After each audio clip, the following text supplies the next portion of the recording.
কমলিনীর স্বামী চন্দ্র আদতে একটা ভুয়ো মানুষ, সেটা জানতে পেরে রীতিমতো পাল্টে গেল স্বতন্ত্র। সে আর ডলকে বিয়ে করবে না। তাহলে কি ডল ঠকে গেল? একটা মেয়েকে বিয়ের প্রতিশ্রুতি, তারপর সেই প্রতিশ্রুতি ভাঙা, এটা কি স্বতন্ত্র ঠিক করলো? বেশ আলোচনা চলছে সোশ্যাল মিডিয়ায়। নতুন ঠাকুরপো যে তার বৌঠানের পাশেই আছে এটা তো স্পষ্ট, কিন্তু মাঝখান থেকে ডলের দোষটা কোথায়? সে তো বিয়ের স্বপ্ন দেখেছিল। স্বতন্ত্রের এই সিদ্ধান্তকে আপনি কেমন দৃষ্টিকোণ থেকে দেখছেন? কি বলছে নেট পাড়া?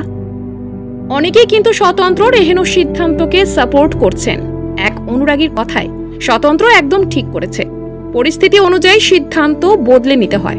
আবার কেউ বা বললেন, একদম ঠিক করেছে, বিয়ে মানে তো গোলামি নয়, ডল তো একটা গোলাম চাইছিল, আর তাই স্বতন্ত্র সরে গেছে। স্বতন্ত্র বুঝে গেছে যে এই বিয়েটা দুদিনও টিকবে না। আবার কেউ বা স্পষ্ট বলে দিলেন, নতুন তার আগের সিদ্ধান্তটাই ভুল ছিল, আর এখন যে সিদ্ধান্তটা নিয়েছেন সেটা একেবারেই সঠিক সিদ্ধান্ত। এর আগে বেশ কয়েকটা এপিসোডে কিন্তু দেখেছেন যে ডল কমলিনীকে ভালোভাবে স্বীকার করছে না। শুধু তাই নয়, ডল বলে দিয়েছিল কমলিনী ওর অনুমতি ছাড়া নতুনের কাছে আসতে পারবে না, সেই শর্ত মেনে বিয়ে করতে হবে। তখনও নতুন বলেছিল সে ডলের কৃতদাস নয় যে তার ইচ্ছে মতো চলবে, এই সম্পর্ক এগোবে না। সত্যি যদি স্বতন্ত্র ডলকে বিয়ে করত তাহলে জীবনে অভিশাপ ডেকে আনত। আবার কেউ বা মনে করছেন দিদির খারাপ কাজের ফল ভুগছে ডল। এক অনুরাগীর বক্তব্য, ডলের কোনো আত্মসম্মান বোধ নেই, তাই তাকে কষ্ট পেতে হচ্ছে। তাছাড়া ডলের দিদি অনেক খারাপ কিছু করেছে কমলিনীর সাথে, সেই খারাপের পাল্টা তো হবেই।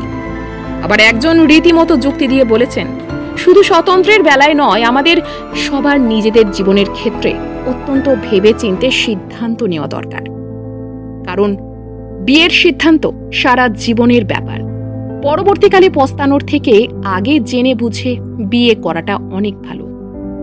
এই মুহূর্তে চিরসখায় এখন টান টান উত্তেজনার পর্ব। কারণ চন্দ্র দ্বিতীয় স্ত্রী সোহিনী কমলিনীকে বলে দিয়েছে চন্দ্রের আসল সত্যিটা। এবার চন্দ্র কি করবে? স্বতন্ত্র বুঝে গিয়েছে এই মুহূর্তে তার বৌঠানের পাশে দাঁড়ানোটা বড্ড দরকার, না হলে জীবনে চরমতমভাবে ঠকে যাবে কমলিনী। অলরেডি সে বিগত 20 বছর ধরে ঠকে এসেছে, আর নতুন করে ঠকারি বাকি আছে বলুন তো? এবার কোন খাতে এগোবে গল্প? স্বতন্ত্র যে ডলকে বিয়ে করলো না, আপনি বিষয়টা কিভাবে দেখছেন? একদম উচিত কাজ, নাকি সত্যি সত্যি সম্পর্কের খেলায় ঠকে গেল ডল? আপনাদের মতামত অবশ্যই কমেন্ট করে জানাবেন।